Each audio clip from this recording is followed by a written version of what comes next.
If you've been asking yourself, do I really need a PMP certification? Is it worth my time, my effort, and money? Would it really make a difference in my career? I have a decade or more of experience in project management. I've um, never needed a PMP certification, so why should I even get one? Well, if you're asking these type of questions and more, you probably want to stay tuned to today's episode because exactly what I'm going to do here is unpack today's episode. If you're new to the channel, I go by the name of ED. For all you smart and intelligent folks out there, listen, that just simply means I normally have an 8-point framework, and these 8 points, my goal, my mission, my job today is to unpack today's title, which is entitled, "Do I really need a PMP certification?" No, really, do I? You mind if I share a story with you, family? You know, I was how this came about was somebody was asking me about do they need a PMP? They've had more than a decade or more of experience in project management, never needed it when it came to job interviews or even getting the actual job. I met with someone else that had 15 years of experience and et cetera, et cetera. I even met someone, mentored someone that had like a couple years, well, about 3 to 4 years of experience of project management. Was like, hey, do you think I should get the PMP? And my answer is never the same. And the reason why it's never the same, family, is because everybody is on their own particular trajectory. Now, I am biased because I'm a coach, I'm a mentor, and author. So, because that is my thing, I'm going to always recommend that you get the PMP. It's sort of like, how all of a sudden there's certain, I don't want to say all of a sudden, but there are IT roles where you don't need to have a bachelor's degree. I used to have a bachelor at minimum to even apply to even get the opportunity. And so I think it's more to it than that. And when I've talked to people, and I got to the root, not what they're trying to sell me, but like, oh, I got all this experience. Why do I need to go back and get this?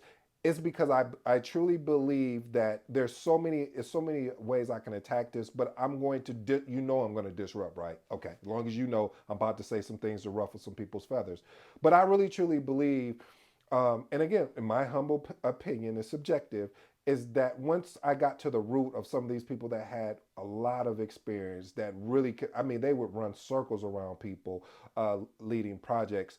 But some of it had to do with a concern. I'm not going to use the word fear, a concern of, okay, I got to put in all this time to study a test to prove that I know project management. Oh, well, what happens if I don't pass the test and then I have to, retake the test? How much is that again? Um, been in my career for more than a decade, more than 15 years, more than 20 years. Why should I go get a PMP now? Never needed it before. Here's the other one. um, and most of those guys that got their PMP, they're just paper PMPs anyway, versus the people that are actually doing the work. So as you hear all of these things I'm sharing with you, family, what do they sound like? I'll wait. You leave the comment below, and maybe I'll address it if someone says the thing that I'm thinking. I know you're not a mind reader, but what I'm trying to say, family, is that the PMP is not for everyone. It's not for everyone. Period. Um, it's just hard for me as someone that loves this thing that I hope you fall in love with, that I fell in love with, called project management. Why wouldn't you want to get your certification? There's a lady, her name is Vicky. Shout out to you, Vicky. I don't know if you are watching today, but 70 plus years old and went and got her PMP. And I know people say, "Oh, this is just marketing about the PMP, and they're just trying to sell you more." But one thing people, when they always go down that route, I always say this. I say, well, one thing about the PMP, to maintain, to sustain, to keep your PMP current, you have to have 60 PDUs. What are those? Professional development units. So that means you have to be continuously learning.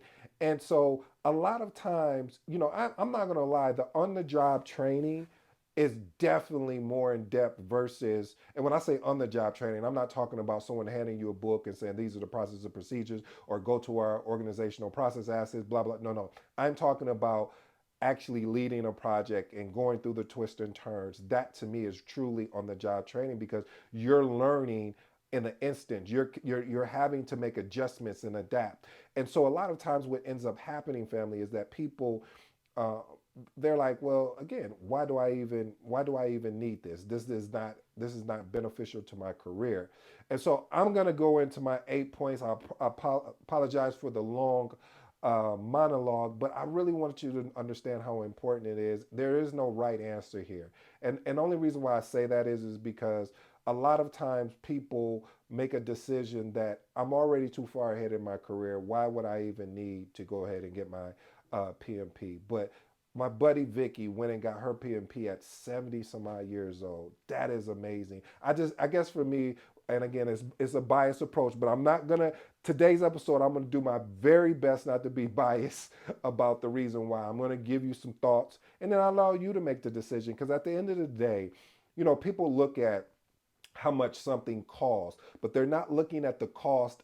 They're equating the cost monetarily versus what is this going to cost me as far as having to study, having to sacrifice the maybe my weekends, maybe before work, after work, during lunch. Am I willing to give all of that up for this particular certification? So let's get into my 8 points and then we'll move from there. Point number one: consider your geographical location. Listen, family, the demand for PMPs are really it depends on where you're located at. Now, from an overall approach, PMPs are very high demand. However, it truly depends on the country, region, or city that you're in, because there's some countries that, I mean, they're huge on PMP.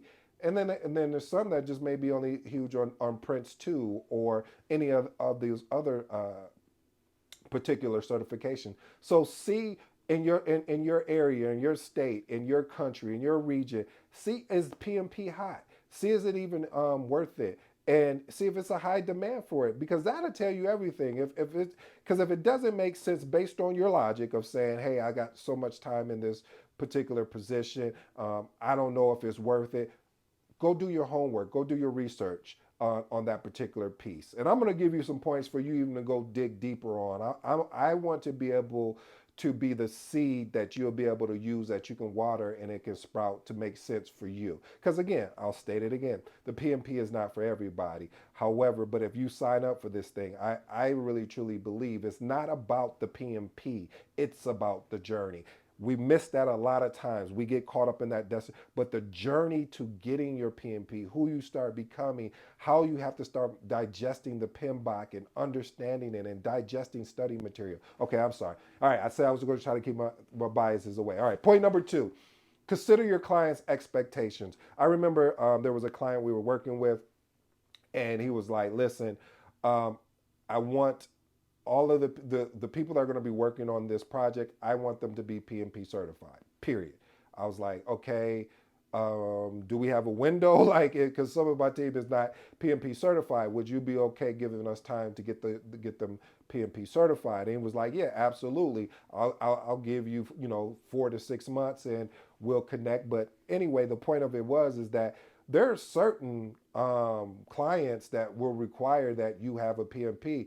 They'll say, I don't care about all of that experience. Well, let me rephrase. They care about the experience, but they also want to see that you are honing your craft by going to go get your PMP. And again, it opens the door of opportunity for you. Also, I've also been in a space where when it came to contracts, let's say we're looking at a RFP, a request for proposal. One of the things is that we had put in there, hey, we need people that have their PMPs or their CAPMs. And the reason why is because we wanted someone to be able to understand the lingo and talk the language. Not saying someone with a whole bunch of experience couldn't, but it's easier to get into the door with a PMP or CAPM, and then they'll find out. Because one of the things I did mention, and I want to be crystal clear here, family, I talked about paper PMPs, and you'll hear that a lot. What is a paper PMP? Somebody that just went and got the knowledge and never applied it. That's it. They don't really lead projects. They lead around projects. I mean, I'm sorry. I'm just being honest because I know somebody. I'd rather hurt your feelings with the truth than somebody else telling you a lie. Anyway, family, let's move on to point number three. Assess your organizational project management maturity. This is key because if your organization project management is not mature, it may not make sense for you to get your PMP. You may want to evaluate your organization's overall project management maturity level and consider whether the PMP would help you in contributing to improving project management practices and outcomes. Again, family, that's one of those things where if it's not mature, you can't. I wouldn't even advise you going in there talking, PMBOK stuff because it may confuse the stakeholders. You have to meet people where they are and then bring them up with you. And so, what I mean by that is being able, if you have to put a project schedule in an Excel document versus using a software tool like a MS Project or a what's another Smart Sheets, then that's what you have to do. You have to again meet them where they're at, and then bring them up with you. And that's based on maturity. I mean, as the organization continues to get mature, they're going to want their project management team to be more. I guess I should say the formality to be more mature because they'll be able to go out and get more clients. All right, point number four. Evaluate your project team's qualification. Listen, you may want to consider the certifications and qualifications held by your project team members in assessing whether the PMP will enhance their ability to lead and manage them effectively. Again, what I don't want to happen, because I know a lot of people will come on here and say, and I've been guilty of it too. So that's why I'm checking myself at the same time of saying that, yeah, you need to go get your PMP because that'll help you lead projects better. Well, that's not true because you can get I've seen PMPs that are horrible project managers. Like I wouldn't even let them lead me to tell me where the bathroom is, but I digress. Point I'm trying to make is, family, is that you can't just go get your PMP. You got to get the PMP and then apply the knowledge you got from it and experiment to see what works in the organization that you're actually in. Move on to point number five. Assess your career aspirations. Listen, if I was hiring for a project manager, I have to be honest with you, I would be looking for one or two certifications. And it depends on what the years of experience is that I'm looking for this particular role. But I would want someone with a CAPM or a PMP. But again, not saying I wouldn't hire anyone that didn't have a lot of experience, but my question to that person, again, what I stated at the beginning, is why haven't you gotten your PMP? Like, this should be easy for you. You got 20 years in, you should be able to go and sit and just take the test. You don't even need the study guides. So I say all that to say you want to be able to reflect on your long-term career aspirations and consider whether, again, the PMP aligns with your desired career path and progression. I know a lot of people make fun of me when I say, I hope that you fall in love with this thing called project management the way that I did, because I truly fell in love with the project management aspect of things because of the flexibility, because you're always, one day the project could be doing so amazing and the next day it's at risk, you may not lose funding. That excites me. And being able to, most important thing, which is a transferable skill, what I tell you, is being able to solve problems. When you're someone that raises your hand like, hey, I want to try, I want to take a shot at solving this problem, it definitely helps you get better overall. And again, maybe you don't even want to do project management. Maybe you want to do it temporarily, and this is not something permanent for you. For me, this is my thing. This is what I do. This is, as they say, this is what I does. I really truly am, and again, there's all different flavors of project management or being a project manager. There's not one way. So don't get caught up. Don't allow someone to box you in. Because I really truly believe you could throw out all the tools, but it's the people. How good are you with basically having the ability to sell the people on the reason why they need to do something when they don't work for you? How can you do that? How can you be there for your stakeholders where they're frustrated instead of pushing them aside? You setting up a one-on-one and talking through, hey, what's going on? What's the issue? How can I help? And not just say, how can I help, and don't actually help, but actually be very transparent and be very I'm using very really a lot, but seriously family, ensure that you have the ability to do, if someone asks and reaches out to you and really needs your help, that you're there to support them. So again, if your aspiration is not to be in this thing called project management too long, then no, you don't need your PMP or your CAPM or your ACP. You don't, or PGMP. You don't need none of those. If this is just a temporary stop, but if this is a permanent stop, I I recommend, and again, it's not for everyone. I recommend that you do get your PMP. Let's move on to six. Point number six: consider your project management methodology. Listen, there are certain. I haven't been to an organization that ran a methodology that I was like, ooh, what are y'all doing here? Now I've been there where the process groups were a little bit different, but it's still aligned with achieving the same goal. So you want to evaluate if the PMP aligns with your project management methodology or framework predominantly used in your organization or industry. This is going to help you, family, because if you guys are not using a waterfall approach, a adaptive approach, if you're not using various frameworks and or mindsets, then yeah, PMP is probably not going to add any value to you. But what it does again is, by studying the information and then going to apply it, is going to really give you an opportunity to understand it better. Point number seven: evaluate your project complexity.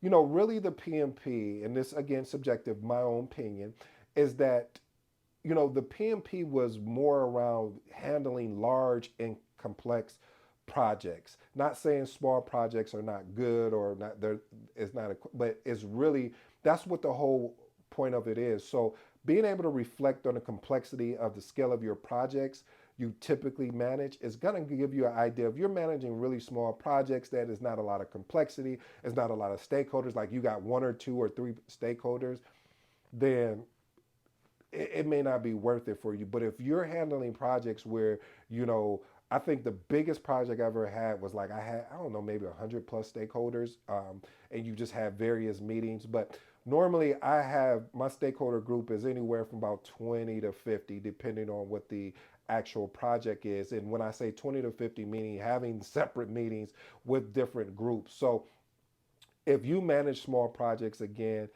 and with small budgets under, maybe under 50,000 or under 100K, again, PMP may not be a good fit for you. I'm going to push it for you, but I know I'm just playing. PMP may not be a fit for you. Point number 8: advocate for project teams. Again, I'm going to say this over and over again till you guys get tired of me saying it. Even though I just, let me rephrase that. Evaluate your skill gaps. What the PMP does is from a more of a, I'll say more from a theory and book and just experiences from all the different project managers that, because this is a global certification. You may want to assess your current project management skills and knowledge against the PMP. I recommend using the exam content outline to see look at those different domains and identify any gaps or areas of improvement. But again, my caveat, and this will be the last time, my closing remarks. But again, you want to see if there's some gaps that you have, and maybe you don't go after the PMP. Maybe you study the PMBOK or study other guides, or pick up this book behind me called The Magnetic Project Manager by your boy ED. Let me give you my bonus, and then I'll get into my closing remarks. Consider your project team's development needs. Listen, you want to be able to assess your responsibility in developing and managing your project team skills, knowledge, and performance, and consider whether a PMP would enhance your ability to lead and support your team's growth effectively. What am I saying there? I am saying that your ability to develop your team is going to be key by, like I did, reviewing your project resource management, your tools, your techniques. And all of these things are covered in the PMP exam. And again, I recommend the exam content outline if you're thinking about taking this test. Here's my three closing remarks, and then this is it, family. Point number one, assess your organization's project management maturity. We talked about that. And what reason why I say that is because the organization may not be mature enough for you to come in and you talking about, yeah, so we're going to use this WBS and then we're going to crash the schedule. And they're looking at you like, what? So again, it goes back to knowing your audience, knowing your organization. You may work in a smaller organization where all of those things are not required, but we know a project management plan is going to be required, and that doesn't mean all of the plans need to be in there. So again, family, understand where your organization is at, and then take them and bring them up with you by introducing small bits at a time once the team is getting familiar with the project management terminology as well as how you lead a project. Point number two, assess your career aspirations. Like I said, I would recommend this was, this came to me. I'm just thinking about it right now. If you want to see if a PMP is worth it, what you should do is you should go into Indeed, type in PMP, like you're looking for a job, type in PMP and see how many jobs come up on the first page, and then type in do another one and just type in project management, and I think you might be able to put without PMP and see what comes up. Listen, family, you really just have to do your homework to see if it's a fit. I could tell you, hey, you know what? You got 20 years of experience, you don't need a PMP. Hey, you got 3 years of experience, you don't need a PMP. But the market will make the decision if you need a PMP or not. And there's some opportunities where you, again, like I stated before, you won't need a PMP. All right, last and final, you see I'm passionate about it when I start rambling like this because I just don't, listen, family, before I get to point number three, I'm sorry, but I'm not. The reason why I'm so big on you going after your PMP, I'm not talking, I understand that you're wondering what value is it going to hold. But I challenge you and say, who are you going to become in the journey of getting your PMP? Because again, that PMP test is not an easy test. You can ask plenty of people because if it was an easy test, why couldn't somebody with my experience, people who have more experience than me, just why wouldn't they just schedule their test and walk in and just sit and take the test? Because it's different. It's different, not different on the aspect of it's not project management, but what I'm saying, the reason why it's different is because a lot of those tools, techniques, how you use the PMBOK may be different than how you use it in the organization. You may be using it, but you don't really realize that you're using it because you're calling it something different. So I'm saying all that to say the importance of you need to make the decision what's going to be right for you and your family. And here's my last and final point. Evaluate your project team's qualification again. Consider if the qualifications was going to, consider what your team is striving for. See if it's a fit. If no one on the team has a PMP, see if you went and got a PMP if it hold value, or maybe not. Again, it's up to you. You need to make the decision. But at the end of the day, my decision was to go and get my PMP, and I have no regrets. I don't look back, even through the trials and tribulations, to even get that PMP. So that's why I take getting your PMP very seriously because of the aspect of how it can change you on your journey. It's not about you going to be a better project manager and leading projects. No, experience is going to be that driver.